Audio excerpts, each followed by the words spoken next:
अध्यक्ष महोदय, राष्ट्रिय सभामा मेरो जीवनमा पहिलो पटक अस्ति म उपस्थित भएर आज केही सम्बोधन गर्ने अवसर पाएको छु। म अध्यक्ष महोदय र उहाँ मार्फत अन्य व्यक्तिहरूलाई धन्यवाद दिन चाहन्छु। पहिलो पटक उपस्थित भएको हुनाले मैले आफ्नो जीवन कम्युनिस्ट आन्दोलनले समर्पित गरेको छु। बाँकी कति समय बाँच्ने हो त्यो त थाहा छैन, तर यो 73 वर्षमा 7 वर्ष घटाएर अरू सबै समय यही आन्दोलनको निम्ति मैले समर्पित गरेको छु। यस अवसरमा यो आन्दोलनको लागि आफ्नो जीवन समर्पित गर्ने शहीदहरू प्रति श्रद्धा सुमन व्यक्त गर्दै थाहा छैन हाम्रा अग्रजहरूप्रति सम्मान प्रकट गर्छु र मलाई राष्ट्रिय सभामा मनोनित गर्नुहुने राष्ट्रपतिज्यू, प्रधानमन्त्रीज्यू र त्यसबेला को पार्टीका सम्पूर्ण नेताहरूलाई मैले धन्यवाद दिन पर्छ। उहाँहरूलाई हार्दिक धन्यवाद दिन चाहन्छु। आज म खुसी हुनुपर्ने हो, तर म छैन। मैले आफ्नो जीवनको सबभन्दा ठुलो उद्देश्य दुईटा मैले घोषणा गरेको थिएँ। एउटा गणतन्त्र नेपालको स्थापना गर्ने र दोस्रो यो गणतन्त्र नेपालको स्थापना गर्ने काम मेरो जीवनको उत्तरार्धतर्फ प्राप्त भएको हुनाले अब मैले नेपालको कम्युनिस्ट आन्दोलनलाई एकीकृत गर्न सकेँ भने एउटा ठुलो उपलब्धि हुनेछ। राष्ट्रको निम्ति, कम्युनिस्ट आन्दोलनको निम्ति मात्रै होइन, संसारमा सबभन्दा पिछडिएको देशको रूपमा रहेको नेपाललाई समृद्ध नेपाल बनाउनुको निम्ति नेपालका सबै कम्युनिस्ट पार्टीहरूलाई एकीकृत गर्न सकियो भने त्यो मेरो जीवनको अर्को उद्देश्य पूरा हुनेछ। त्यो पनि मैले प्राप्त गरेँ। त्यो जनताले प्राप्त गरे, कम्युनिस्ट आन्दोलन लागेका सबैले प्राप्त गरे र म त्यसबेला अति खुसी भएँ कि मेरो जीवनको लक्ष्य पूरा भएको छ। अब मलाई कम्युनिस्ट आन्दोलनमा लागे बापत कसैले पनि धिक्कार्ने छैनन्।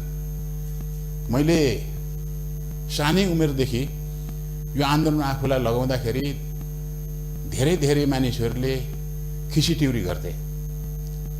मेरो घरमा मेरो बुवा काङ्ग्रेस हुनुहुन्थ्यो, आमा काङ्ग्रेसको समर्थक हुनुहुन्थ्यो र मेरो नाता गोता इष्टमित्र सबै नेपाली काङ्ग्रेसकै सदस्यहरू, नेताहरू, कार्यकर्ताहरू हुनुहुन्थ्यो। त्यस्तो ठाउँबाट म कम्युनिस्ट पार्टीमा प्रवेश गरेको व्यक्ति हो। त्यस भएर सबैले मलाई खिसीटिउरी गर्थे। यदि सानो बच्चाले भन्दैछ राजा फाल्छु, अलि दिनपछि मेरो बाले मलाई भन्नुभयो कस्ता नेताले राजालाई केही गर्न सकेनन्, बिपी कोइराला जस्ता महान नेताहरूले केही गर्न सक्नु भएन, यो फुच्चेले म राजा फाल्छु भन्छ, उहाँले भन्नुहुन्थ्यो। र मैले मेरो बाको अगाडि केही बोल्न सक्दैन थिएँ कि घरमा हैकम थियो, तर म लुकेर मात्रै आफ्ना विचारहरू, आफ्ना झन्डा प्रदर्शन गर्ने आदि इत्यादि गर्थेँ। र मैले राजतन्त्र अन्त्य भएर गणतन्त्र स्थापना हुँदाखेरि मेरो पिताजी बाँच्नु भएको भए के भन्नुहुन्थ्यो होला भनेर मैले गर्व गरेँ। अब नेपाली जनताले मलाई पटक पटक माया प्रदर्शन गरेका छन्, सम्मान प्रकट गरेका छन्। उनीहरूप्रति म सधैँभरि आभार नै छु। तर त्यही पार्टी आज विभाजित छ। मैले कुनै औचित्य देख्दैन विभाजनको, कुनै पनि एउटा पनि औचित्य देख्दैन। म पार्टी एकतापछि पार्टीको सचिवालयको एउटा सदस्यको नाताले मैले धेरै विषयहरू उठाएँ। पार्टीका नेताहरूका कार्यशैलीका सम्बन्धमा पनि मैले सुधारको निम्ति धेरै अनुरोध गरेँ, तर पनि त्यो कार्यशैली सुधार हुन सकेन र म विभिन्न कारणले एउटा विरोधी जस्तो भएर प्रकट भएँ। तर मैले अविश्वासको प्रस्तावबाट आफ्नै पार्टीको नेतालाई पराजित गर्ने यस्तो किसिमको काम होला भन्ने मैले सोचेको थिइनँ र गएको 8-9 महिनादेखि मैले निरन्तर आलोचना गर्ने समूहभित्र बसेर पनि पार्टी एकतालाई जोगाउनको निम्ति मैले अविश्वासका प्रस्तावलाई असफल गराएको थिएँ। म त्यसमा सामेल हुन सक्दैन भनेको थिएँ। पार्टीमा विभिन्न आरोप प्रत्यारोपहरू सहितका पत्रहरू राख्दाखेरि पनि मैले यो एउटा सुधारको निम्ति सम्भव उपाय हुन सक्छ भनेर मैले राखेका थिएँ। तर अविश्वासको प्रस्ताव लैजाँदाखेरि मलाई सोधिएन। यसपटक मलाई थाहा थिएन कि 5 गते अविश्वास प्रस्ताव जान्छ भनेर। प्रधानमन्त्रीको म कटु आलोचक हो।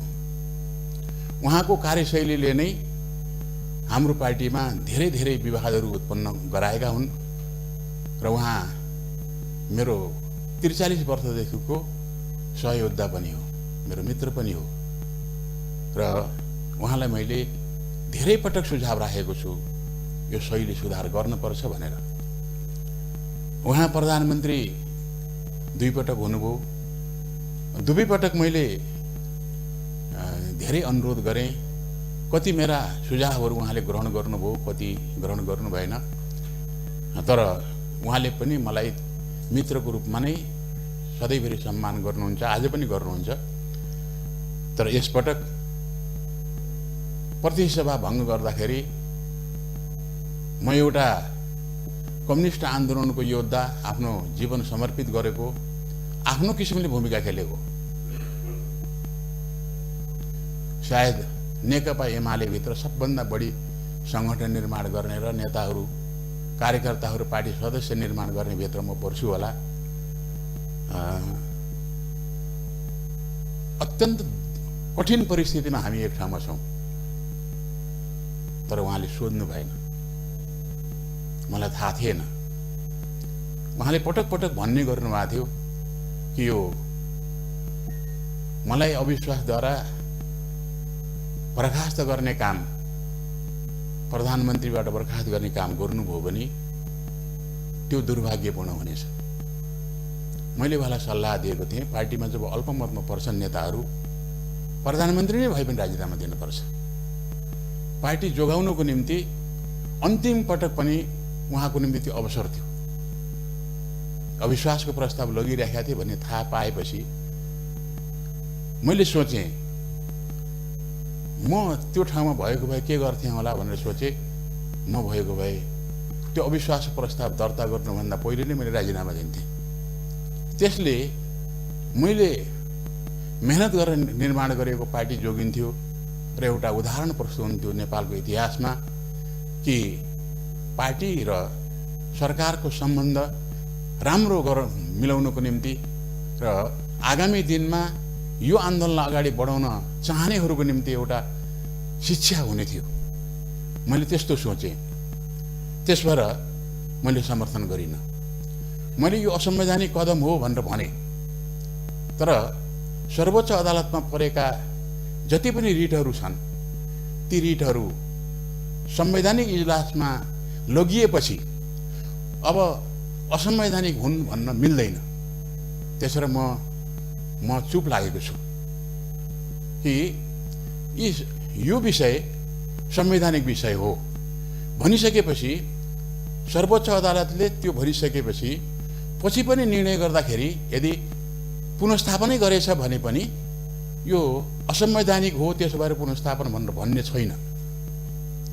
निर्वाचनलाई जारी गरेछ भने त त्यो संवैधानिकै हो भन्ने होला, तर पनि यो विषय संवैधानिक इजलासको विषय हुनाले साधारण इजलासबाट यसको टुङ्गो लाग्न मिल्दैन भनेर लगिसकेपछि अब हामीलाई भन्न त स्वतन्त्रता छ, यहाँबाट बोल्न पनि स्वतन्त्रता छ, बाहिर बोले पनि स्वतन्त्रता छ, जहाँ बोले पनि त हाम्रो मौलिक अधिकार कसैले हनन गर्न सक्दैन। तर त्यसो भए पनि हामीले विचार गर्नुपर्छ कि अब संविधान विरुद्धमा छ, असंवैधानिक छ भन्यो भने सर्वोच्च अदालतको राजनीतिक रूपमा अपमान हुन्छ। म जनताको बहुदलीय जनवाद, जसलाई नेकपा एमाले आफ्नो मार्गदर्शी सिद्धान्त बनाएको थियो र आज त्यो पेन्डिङ छ, निलम्बन जस्तो भएको छ, त्यसको म व्याख्याता पनि हुँ। मदन भण्डारी पछि सबभन्दा धेरै लेख्ने, सबभन्दा धेरै बोल्ने र सबभन्दा धेरै प्रशिक्षण दिने मै हुँ। हामीले संविधानको सर्वोच्चतालाई हाम्रो सिद्धान्तको मूल विषय बनाएका छौँ र सारा संसारभरिका कम्युनिस्ट पार्टीले मान्दैनन्। कम्युनिस्ट पार्टी सर्वोच्च संस्था मान्छन्, तर हामी त्यसलाई चुनौती दिँदै हामीले भन्यौँ कि हामी अब संविधानको सर्वोच्चतामा जान्छौँ, संविधानको सर्वोच्चतालाई मान्छौँ र त्यसको पालना गर्छौँ र संविधान भित्रको विषय आफूले भने बमोजिम भएन भन्दैमा त्यसलाई बदनाम गर्ने किसिमले काम गर्नु उचित हुँदैन भन्ने मलाई लाग्छ।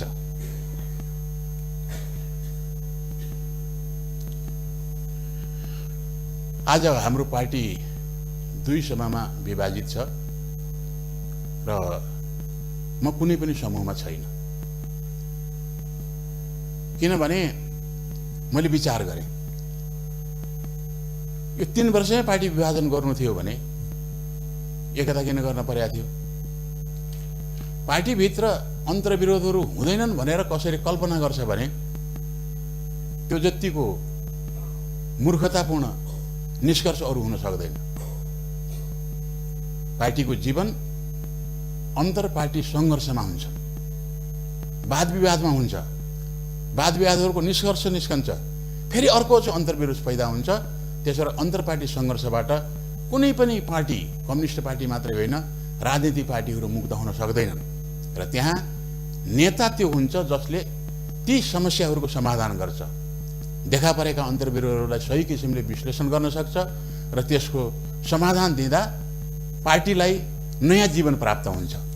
त्यसलाई त्यस रूपमा प्रयोग गर्नुपर्ने हो। तर आज राजनीतिक रूपमा विभाजित छ र कानुनी रूपमा के हुन्छ भन्न सकिन्न, किन मैले निर्वाचन आयोगले के गर्छ त्यो पनि थाहा छैन। हाम्रो पार्टीको विरोधमा ऋषि कटेलजीले मुद्दा हाल्नुभएको छ र त्यो मुद्दा सर्वोच्चमा छ र निर्वाचन आयोगले हराइदिएपछि नेपाल कम्युनिस्ट पार्टी नेकपा मेरो पार्टी हो र यसलाई खारेज गरी पाऊँ भनेर भनेको छ। यदि खारेज भयो भने के हुन्छ होला, यसो मेरो विचारमा के हुन्छ त्यो त थाहा छैन। तर त्यसको निर्णय ऋषि कटेलको पक्षमा गयो भने नेपाल कम्युनिस्ट पार्टी नेकपा सम्भवतः एउटा पक्ष नेकपा एमाले हुने होला, एउटा पक्ष नेकपा एकता माओवादी केन्द्र भन्ने होला र त्यस्तो भयो भने के हुन्छ भन्ने एउटा अवस्था यहाँ छँदैछ। दुवै पक्षमा मैले गल्ती कमजोरी देखिरहेको छु र तर पनि एकताको निम्ति लामो समय प्रयत्न रहेको र त्यसमा मैले गौरव गरेको हुनाले फेरि एकता गराउन सकिन्छ कि भनेर पनि मैले आफूलाई लगाइरहेको छु। एक्लै एकताको माहौल बनाउन सकिन्न कि भनेर म संगठनात्मक संरचना निर्माण गरेर पनि जाने पक्षमा छु र मलाई लाग्छ यो पार्टीको बिचमा एकता अपरिहार्य छ। बुझ्न सकियो भने तर अवस्था कस्तो छ भने दुईटा समूहका मुख्य नेताहरू नै यसरी उत्रनु भएको छ कि समाजवादी सभ्यता निर्माण गर्ने, संस्कृति निर्माण गर्ने भनेर हामीले भन्छौँ, समाजवादी सभ्यता निर्माण गर्ने भन्छौँ भन्नेहरूलाई लाज लाग्ने गरी आफ्ना विचारहरू प्रकट गर्नुभएको छ।